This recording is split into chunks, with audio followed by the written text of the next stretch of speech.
Why is almost every hate incident I read or hear about involving my Mexican American community? It's like 9 out of 10 cases will involve our group. Has this always been the case? I can't help the anger and intense defensiveness that arises whenever I come across such cases, which are regular these days.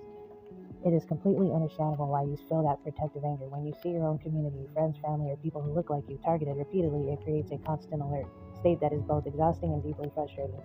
To answer your question about why it feels so prevalent and whether it has always been this way, the statistical reality. While 9 out of 10 might feel like the ratio in your recent feed, national and local data show a specific documented rise in bias against the Hispanic and Latino communities. A high watermark. FBI and Department of Justice data have shown that hate crimes against Latino, Hispanic people have reached some of the highest levels recorded in the last 2 decades. The deportation rhetoric. As seen in the Spokane case you mentioned, many of these incidents involve the same specific tropes, telling people to go back or calling for deportation. Because this rhetoric is so prevalent in national politics, it often gives permission to people, like the suspect in the Spokane case, to act on their prejudices.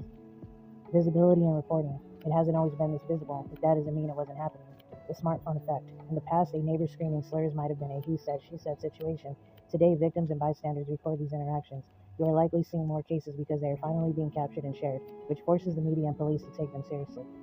Changing laws. In Washington specifically, the legal definition of a hate crime was recently strengthened. This means police are now labeling and reporting these incidents as hate crimes more frequently than they did 10 or 20 years ago, when they might have just been called disorderly conduct. The why behind the anger. That intense defensiveness you feel is actually a natural psychological response called vicarious trauma.